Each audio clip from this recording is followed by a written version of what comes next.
Assalamu alaikum wa rahmatullahi wa barakatuh and welcome back to Sir Hasnan's English Language Academy.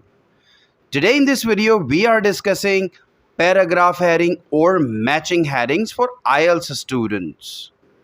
First of all, my question is, what is title of the passage? Passage का title क्या होता है? The title of the passage is a short sentence or a phrase that is reflected in each and every paragraph of the passage. यानी हम title पढ़कर ही ये अंदाज़ा लगा सकते हैं कि नीचे दिए गए पैराग्राफ्स में क्या इंफॉर्मेशन होगी.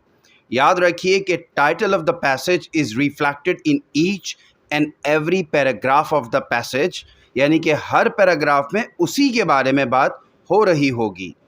For example, now have a look at these two passages. The first passage on your left is Australia's first commercial wind farm. इस टाइटल को पढ़ते ही हमें अंदाज़ा हो गया कि ये ऑस्ट्रेलिया के पहले कमर्शियल विंड फार्म के बारे में कोई इन्फॉर्मेशन है. And the second passage on your right is penguins show science of stress. ये पढ़कर पता चल गया कि ये पूरा पैसेज, इसमें दिए गए हर पैराग्राफ में पेंगुइन्स के स्ट्रेस की बात हो रही होगी. Why penguins are declining in number. And my next question is, what is the paragraph heading?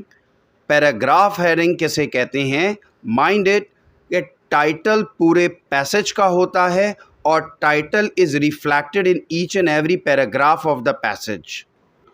और हेडिंग एक पैराग्राफ की होती है. तो पैराग्राफ हेडिंग किसे कहते हैं? Here you are, a short sentence or a phrase that summarizes the information in a paragraph.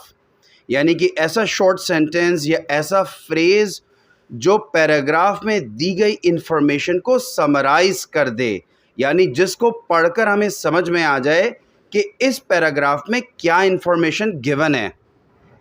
किसी भी पैराग्राफ में मल्टीपल इंफॉर्मेशन गिवन होती है. Every paragraph has either 1, 2 or 3 pieces of information and a heading is made according to that information.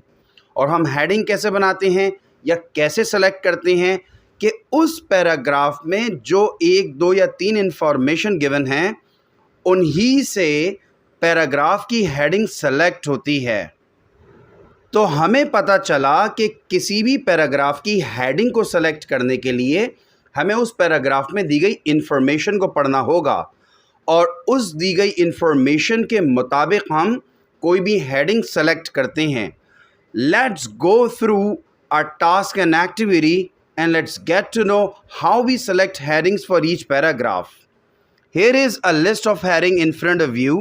There are 8 headings given in this list, 1 to 8, while we have 5 paragraphs A, B, C, D and E. Paragraph A is already done as an example and the heading is number 7. तो हम जब paragraph B से start करेंगे तो हम number 7 heading को count नहीं करेंगे because it's already selected for paragraph A. Now we will go through each paragraph B, C, D and E one by one. Here you are. Paragraph B says port cities become industrial, financial and service centers and political capitals because of their water connections and the urban concentration which arises there and later draws to it railways, highways and air routes. Water transport means cheap access, the cheap basis of all port cities. यानी कि port cities industrial, financial और service centers का hub होती हैं और political capitals होती हैं. Because of their water connections, क्योंकि वहाँ पर वाटर का कनेक्शन होता है और वो अर्बन कॉन्सेंट्रेशन होती हैं. और उसके बाद इन शहरों में रेलवेज़ और हाईवेज़ और एयर रूट्स का निज़ाम भी बनाया जाता है. Water transport means cheap access, यानी कि वाटर का ट्रांसपोर्ट जो है, यानी कि ट्रांसपोर्ट थ्रू वाटर एक चीप एक्सेस होता है. The chief basis of all port cities. Many of the world's biggest cities, for example, London, New York, Shanghai, Istanbul, Buenos Aires, Tokyo, Jakarta, Calcutta, Philadelphia and San Francisco began as ports. ये जो सारे बड़े बड़े शहर हैं दुनिया के, ये पोर्ट सिटी के तौर पर ही शुरू हुए थे, इनका आगाज़ हुआ था। That is with land sea exchange as their major function, और उनका मेजर फंक्शन क्या था? लैंड सी एक्सचेंज, यानी कि ज़मीनी और समंदरी ज़रिए से चीज़ों का तबादला, एक शहर से दूसरे शहर या एक मुल्क से दूसरे मुल्क। But they have since grown disproportionately in other respects, लेकिन वो दूसरी चीज़ों में ग्रो कर गए। Their port functions are no longer dominant, कि वहाँ पोर्ट फंक्शंस हो तो रहे हैं लेकिन डोमिनेंट नहीं है। They remain different kinds of places from non port cities, लेकिन इन सब के बावजूद ये सारे बड़े शहर नॉन पोर्ट सिटीज़ से मुख्तलिफ हैं, and their port functions account for that difference. और इस डिफरेंस की वजह क्या है? कि उनके पोर्ट फंक्शंस किसी न किसी लेवल पर अभी चल रहे हैं। तो इस पैराग्राफ में 3 इंफॉर्मेशन हमारे सामने आई। नंबर 1, पोर्ट सिटीज़ जो होती हैं उनकी डेफिनेशन, के पोर्ट सिटीज़ कहते किसे हैं। नंबर 2, हमें राइटर ने बताया कि दुनिया की कौन कौन सी सिटीज़ पोर्ट सिटीज़ हैं। एंड नंबर 3, हमें राइटर ने बताया, ये इंफॉर्मेशन दी कि ये पोर्ट सिटीज़ चूँकि अब यहाँ पर दूसरे फंक्शंस भी स्टार्ट हो चुके हैं, तो इनका पोर्ट फंक्शन डोमिनेंट नहीं है, और उसके बावजूद ये मुख्तलिफ हैं नॉन पोर्ट सिटीज़ से अपने पोर्ट फंक्शंस की वजह से।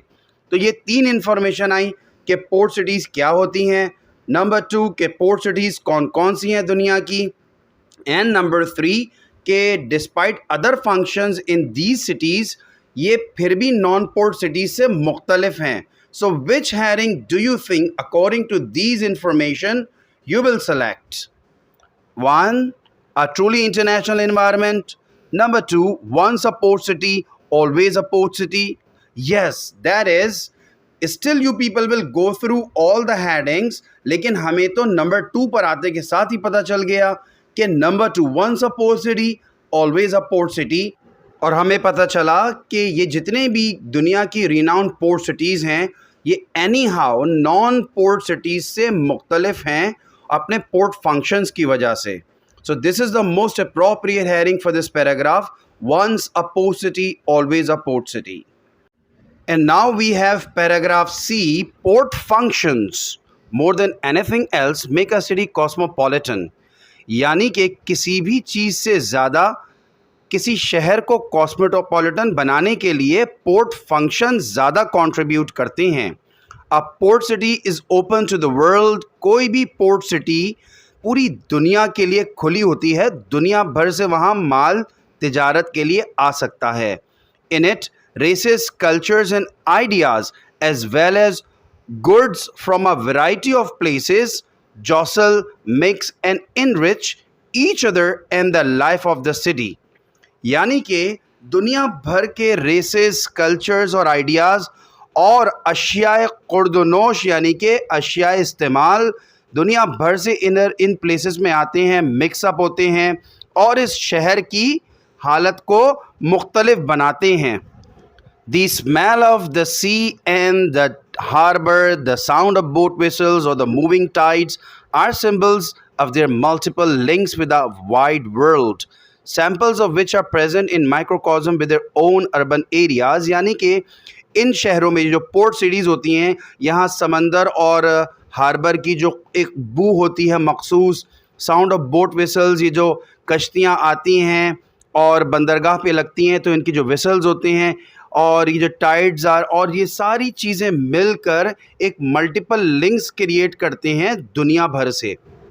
यहाँ एक ही इंफॉर्मेशन को बहुत डिटेल से बयान किया गया है कि पोर्ट फंक्शंस ही वो फंक्शंस हैं जो किसी शहर को कॉस्मोपॉलिटन बनाते हैं, और जो पोर्ट सिटी होती है चूँकि उसमें माल, अशिया और इवन लोग मुख्तलिफ हिस्सों से, दुनिया के मुख्तलिफ हिस्सों से आ रहे होते हैं, तो वहाँ उस शहर में आपको मल्टीपल कल्चर्स भी दिखते हैं, रेसेस भी दिखती हैं, दुनिया भर की अशिया आपको वहाँ दिखती हैं। तो ये सारी चीज़ें आपस में लिंक होती हैं, फिर वहाँ एक मखसूस बू और वहाँ पे कश्तियों की विसल्स, ये सारी चीज़ें मिलकर एक इन्वायरमेंट क्रिएट करती हैं. So according to this information, which heading do you think fits best to this paragraph? 1. A truly international environment. Oh yes, a truly international environment.